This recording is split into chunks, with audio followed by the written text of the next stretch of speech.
नमस्कार, स्वागत है आपका शो आज का एजेंडा में। मैं हूं आपके साथ सुहानी बहुगुना।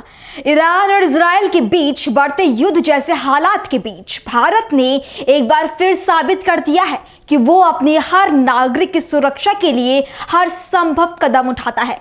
ऑपरेशन सिंधु के तहत भारत ने ईरान में फंसे 110 भारतीय छात्रों को सुरक्षित स्वदेश वापस लाकर एक बड़ा राहत कार्य अंजाम दिया है। इन छात्रों में से 90 छात्र जम्मू कश्मीर से हैं। इनकी सुरक्षित वापसी एक बड़ी कूटनीतिक और मानवीय सफलता मानी जा रही है। कैसे किया गया ये ऑपरेशन, क्यों चुना गया आर्मेनिया का रास्ता और छात्रों ने क्या बताया ईरान के हालातों को लेकर, जानिए इस रिपोर्ट में। इजराइल और ईरान के बीच बढ़ते तनाव के बाद भारत ने ईरान में फंसी 110 भारतीयों की सुरक्षित वापसी करवाई है। ऑपरेशन सिंधु के तहत इन भारतीय छात्रों को लेकर पहला विमान गुरुवार को आर्मेनिया के येरेवन से नई दिल्ली पहुंचा। विदेश मंत्रालय ने पुष्टि की है कि तेहरान में रहने वाले छात्रों को भारतीय दूतावास के साथ मिलकर सुरक्षित रूप से निकाला गया है। जानकारी के मुताबिक भारतीय छात्र 18 जून को एक विशेष फ्लाइट में येरेवन के जोआर्ट्स नॉट्स अंतर्राष्ट्रीय हवाई अड्डे से रवाना हुए। विमान 19 जून की सुबह नई दिल्ली में लैंड हुआ। इससे पहले भारत ने ईरान में फंसे लोगों को सुरक्षित वापस लाने के लिए ऑपरेशन सिंधु की शुरुआत की है। विदेश मंत्रालय के प्रवक्ता रणधीर जायसवाल ने सोशल मीडिया प्लेटफॉर्म एक्स पर एक पोस्ट में इसकी घोषणा की थी। उन्होंने लिखा, भारत ने ईरान से भारतीय नागरिकों को निकालने के लिए ऑपरेशन सिंधु शुरू किया है। भारत विदेश में अपने नागरिकों की सुरक्षा को सर्वोच्च प्राथमिकता देता है। भारतीय अधिकारियों ने भारतीयों की सुरक्षित वापसी के लिए ईरान और आर्मेनिया की मदद की सराहना की। बता दें कि संघर्ष शुरू होने के बाद से ही ईरान ने अपने हवाई क्षेत्र को बंद कर दिया है, जिससे फंसे नागरिकों की मुसीबतें और बढ़ गई है। वहीं आसपास के देशों में भी दर्जनों एयरपोर्ट बंद कर दिए गए हैं। इसके बाद भारत ने नागरिकों की वापसी के लिए ईरान से बॉर्डर तक सुरक्षित रास्ता मुहैया कराने का अनुरोध किया था। भारत पहुंचे 110 छात्रों में 20 छात्र कश्मीर के हैं। भारत पहुंचे छात्रों ने ईरान के हालातों को लेकर क्या कुछ बताया, सुनिए। सर, मैंने बहुत कुछ देखा है वहाँ पे। मिसाइल अटैक्स हमने देखे, वो लाइटनिंग रात को होती थी, वो साउंड्स हम रात को सुन रहे थे, बस वही और कुछ नहीं। जी, क्या कहना चाहेंगे? अब आप भारत वापस आ गए हैं। बस कुछ नहीं, खुश हूँ। अभी यहाँ पहुँचे, इंडिया पहुँचे, खुश हूँ बस। जब आप गए थे तो जाहिर है कि सपने लेकर गए होंगे, अब कहीं ना कहीं उसको लेकर एक मन में कुछ चीजें होंगी, तो क्या कहना चाहेंगे अभी पढ़ाई को लेकर? अभी वो सपने मैंने नहीं खोए हैं, अल्लाह साथ है, वो सपने इंशाल्लाह पूरे हो जाएंगे। बट इंशाल्लाह जब हालात ठीक हो जाएंगे फिर से हम ईरान जाएंगे। जब ये सब हो रहा था तो जाहिर है कि घर से पेरेंट्स आपको कॉल कर रहे होंगे, तो वो काफी चिंतित रहे होंगे। क्या कुछ ऐसे वक्त में आपने फेस किया, थोड़ा अगर उसके बारे में भी आप? हाँ, थोड़ा लग रहा था, थोड़ा परेशानी घर वालों को हो रही थी, ये तो कॉमन सेंस है। घर माँ बाप से मिलने जा रहे थे, दुख भी है कि पढ़ाई छोटी पड़ रही है, 4th ईयर था, तो मतलब उम्मीद थी कि पूरा करके ही वापस लौटेंगे, लेकिन अचानक से वापस आना पड़ा। उस बात की दुखी है, लेकिन खुश है कि अपने माँ बाप से मिलेंगे, क्योंकि जो माहौल वहाँ देखा था उस हिसाब से लगा नहीं था कि ऐसे घर कभी जा पाएंगे, घर वालों से मिल पाएंगे।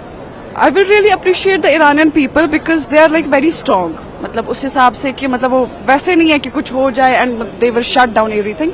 उनका जो ईमान एतकाद है बहुत काफी ज्यादा अच्छा है, लाइक काफी, क्योंकि डरे नहीं, सब ठीक रखा, बजाय इसके कि हम चल रहे थे बस इसमें जैसे बम ब्लास्ट हो रहा था या कुछ भी, लेकिन काफी हद तक वो लोग काफी स्टेबल रखना चाहते हैं अपने हालात को।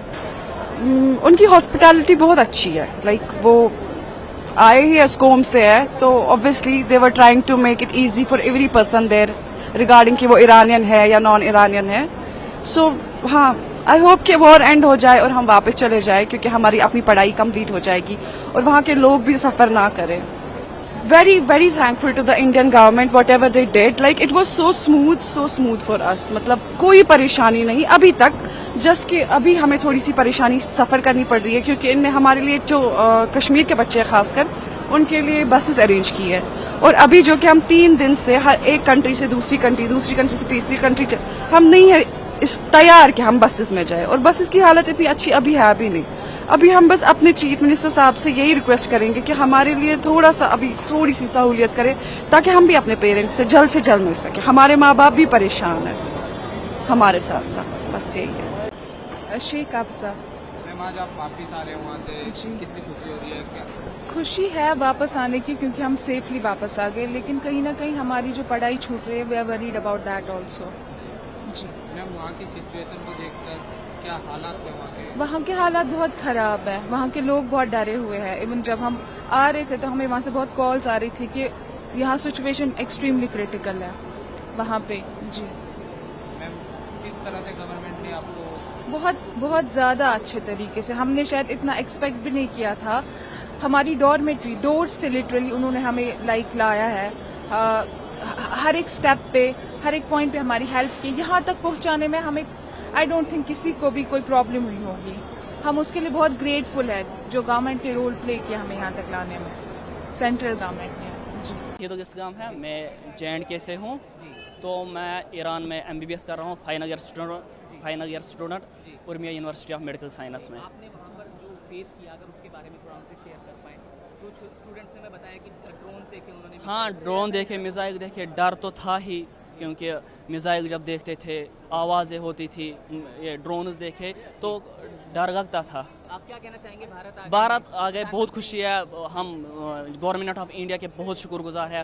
पर्टिकुलरली हम मिनिस्ट्री ऑफ फॉरेन अफेयर्स के कि उन्होंने हमें फास्ट ट्रैक बेसिस पे इंडिया वापस लाया. सवाल ये है कि जब आप वहाँ पर होंगे तो जाहिर है पेरेंट्स कॉल कर रहे होंगे. हाँ, पेरेंट्स भी घबराए हुए थे. तो अब पेरेंट्स भी खुश है, हम भी खुश है, पूरा देश खुश है.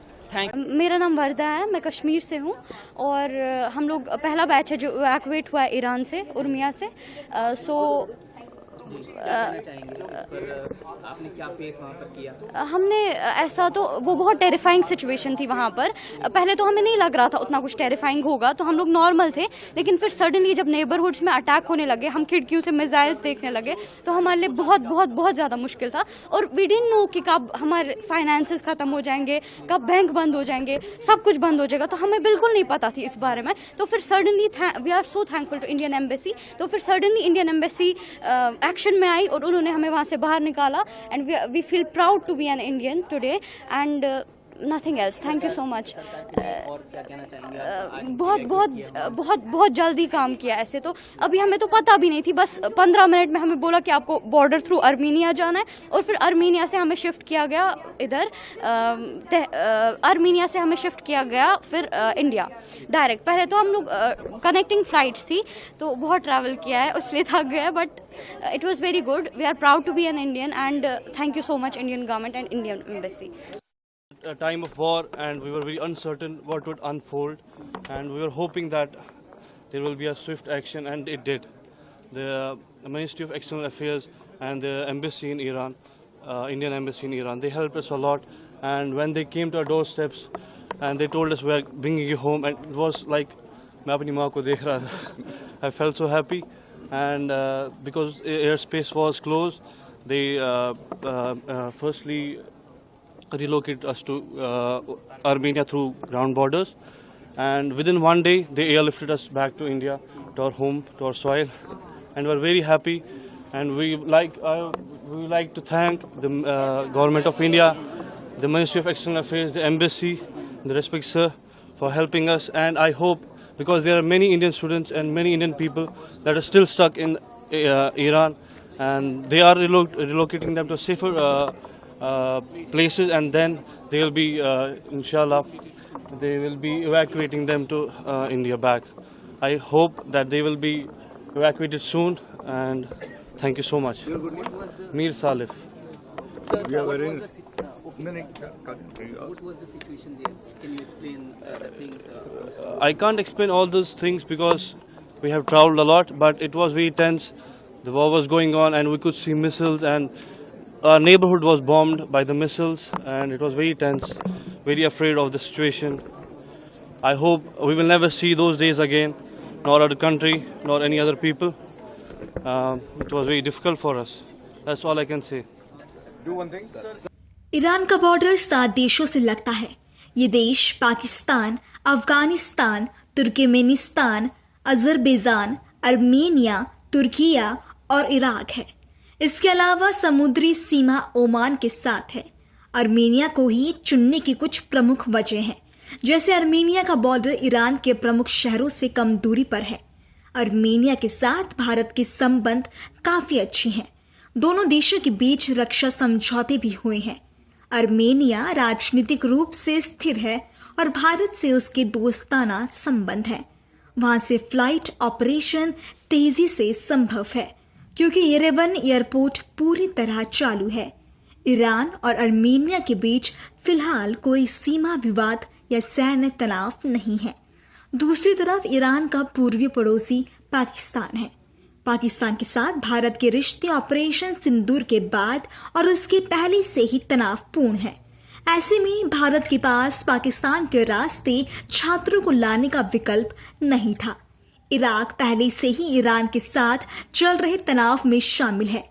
कई बार इजरायल ने इराक में भी ईरानी ठिकानों को निशाना बनाया, इसलिए वहां से गुजरना खतरे से भरा हो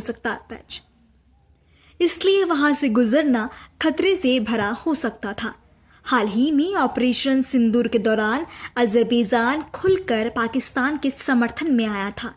उसने भारत की कार्रवाई की निंदा भी की थी। ऐसे में भारत उसकी मदद नहीं लेता। तुर्किया भले ही स्थिर देश है, लेकिन ईरान से सड़क के जरिए वहां तक पहुंचना काफी लंबा था। हाल ही में भारत और तुर्किया के बीच तनातनी देखने को मिली। दरअसल तुर्किया ने भी ऑपरेशन सिंदूर की निंदा करते हुए खुलकर पाकिस्तान का समर्थन किया था। इस वक्त ईरान और इजरायल के बीच हालत काफी तनावपूर्ण है। कई शहरों में हमले हो चुके हैं और सुरक्षा का खतरा बना हुआ है। ऐसे में भारतीय छात्रों को सीधे ईरान से एयरलिफ्ट करना फिलहाल संभव नहीं है। इसके पीछे कुछ बड़ी वजह रही। ईरान के ज्यादातर इंटरनेशनल एयरपोर्ट इस समय नागरिक उड़ानों के लिए बंद है। युद्ध जैसे हालत की वजह से वहां से फ्लाइट उड़ान सुरक्षित नहीं थी। ईरान के कई इलाकों में इजरायली हमले हो चुके हैं। ऐसे में फ्लाइट्स पर भी हमले का खतरा बना रहता। सीधे ईरान से भारतीय एयरलाइंस को भेजना काफी जोखिम भरा था।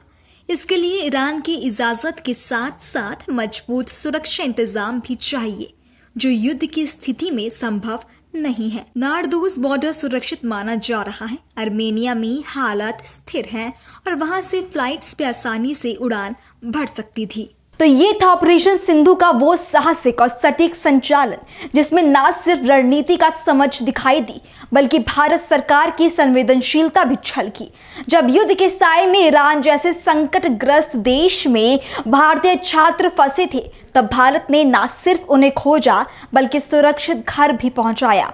ये सिर्फ एक रेस्क्यू मिशन नहीं था, ये एक संदेश था कि भारत अपने हर नागरिक के साथ खड़ा है, चाहे वो दुनिया के किसी भी कोने में क्यों ना हो। फिलहाल के लिए इतना ही। देश और दुनिया की बाकी तमाम खबरों के लिए बने रहे पल्स 24 न्यूज़ के साथ। नमस्कार।